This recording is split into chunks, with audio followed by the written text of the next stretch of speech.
The summer sun blazed down on the small mechanic workshop that stood quietly at the edge of the city. Its rusted roof and faded sign didn't look like much, but for as long as people could remember, Nasir Auto Works had been the only place where truth, grit, and real knowledge about engines still lived. The owner, Ustad Nasir, had been a humble yet brilliant mechanic for over 25 years. Widowed early, he raised his only child, Alicia, within the walls of that very garage. She had grown up to the sounds of wrenches clicking, oil spilling, engines roaring, and customers thanking her father for miracles he worked on their broken vehicles. Alicia wasn't just watching, she was learning. From the time she could walk, she knew how to hand over the right tools. By the time she was 11, she could strip a bike engine and reassemble it faster than the apprentices her father hired. She didn't speak much, but her hands spoke a language of their own, fluid, sharp, mechanical, precise. Her dreams weren't of movie stars or fashion shows. They were of powerful engines, clean carburetors, perfectly timed gears, and torque readings. But being a girl in a male-dominated trade came with its own burdens. Customers would often look past her, asking for her father even after he retired due to health issues. But Alicia never demanded recognition. She just worked, quietly, consistently, and passionately. Life was tough, money tighter. But they survived. That is, until one morning, a roar echoed through the dusty lane. Heads turned, jaws dropped.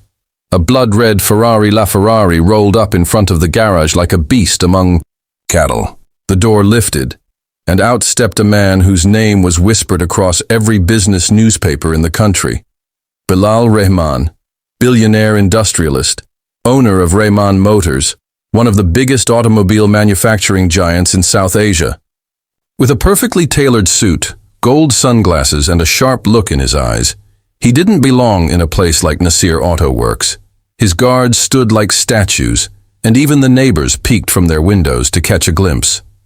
Bilal didn't come for a repair, he came for a test. Rumor had it, he was searching for a new head of engineering for an elite division in his company, a project that involved custom modifications for high-end vehicles for international clients. His company had already handpicked a dozen candidates, with foreign degrees and elite training. But someone in his team had heard a whisper about a girl, a mechanic's daughter, who could feel an engine like a musician hears a note. A girl with no degree, no foreign exposure, and no spotlight, but talent unmatched. He stepped into the workshop and saw her, wearing a plain blue suit, grease on her face, her hair tied back in a bun, holding a wrench and tightening the bolts of a Civic. She didn't even look up until he said, "So you're the one they talk about?" She stood, wiped her hands, and gave a soft nod. "I just fix what's broken, sir." He smirked. "Well then, let's see if you can fix this." The Ferrari's engine had been behaving oddly, he explained. 5 mechanics tried, including one flown in from Dubai. No one could figure out the irregular surge and strange vibration at high speed. "You get 30 minutes, he said coldly.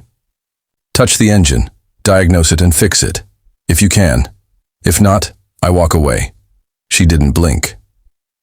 "Okay." People gathered around as she walked to the car. She circled it slowly, listening, observing, feeling the air, the heat, the tension. She sat in the driver's seat and listened to the ignition, closed her eyes, and revved the engine gently. Then she got out, opened the hood, and stared into the jungle of machinery that looked like chaos to the untrained eye but poetry to her. She didn't grab tools immediately. She just stood still, listening. Bilal raised his eyebrow. "What are you doing?" "Letting it talk," she said quietly. He laughed. "Is that how you fix things? With feelings?" But within 10 minutes she was under the hood, her hands moving like water. She removed and resecured the intake manifold, cleaned the mass airflow sensor with her own concoction of cleaner, recalibrated the ECU settings via a tablet she pulled from her bench, and even adjusted the idle control valve. People watched in awe. No panic, no hesitation. Just calculated, deliberate movements. She closed the hood. "Start it now." He did. The engine purred, perfectly. No surge, no tremble. Smooth like silk, powerful like a lion. Bilal stepped out, speechless. He hadn't seen anything like it. "How?" he muttered. "You had a rare electrical feedback loop caused by miscommunication between the new ECU and the original system. Most people were fixing the mechanical side. It was software confusion. But that also overheated your airflow sensors and affected pressure readings," she explained simply.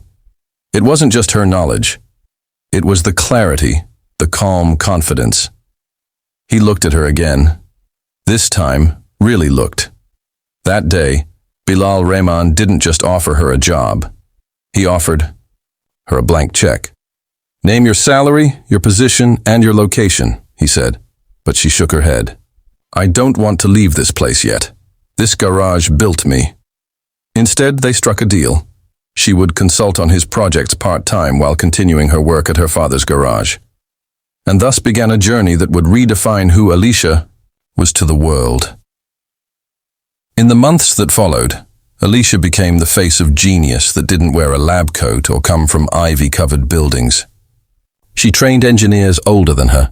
She designed and customized luxury cars for celebrities, politicians, and collectors.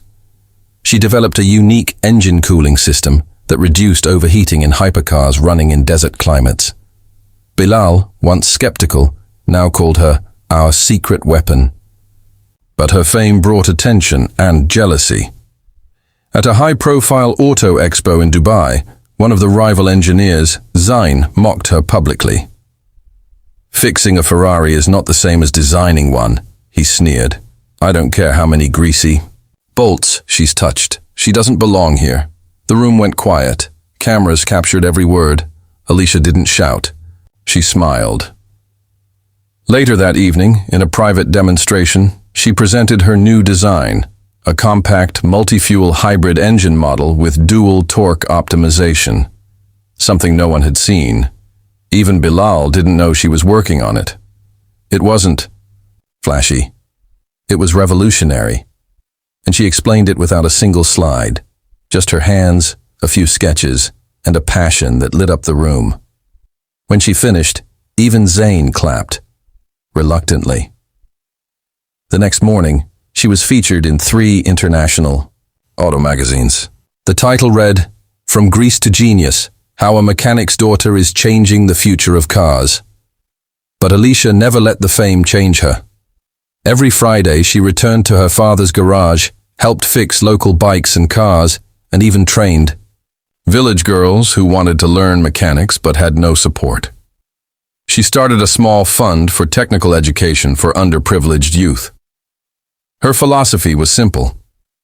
"I wasn't given a stage. I built my own. Now I'll build one for others." 2 years passed and Alicia became a symbol. She was invited to speak at universities, awarded by the president, and offered roles in big companies across the world. But she always returned to the garage, the same place where it all began. One day, a little girl, barefoot, shy, holding a broken toy car, came to the garage. "Can you fix it?" she asked. Alicia sat down, smiled, and said, "Let's fix it together." And just like that, the circle began again. Moral of the story: never let your roots limit your dreams. You don't need big degrees or fancy titles to prove your worth. If you have passion, skill, and the courage to stay true to yourself, even the most powerful will stand speechless in your presence. And once you rise, lift others with you, because true greatness is not just about rising, but about rising with grace.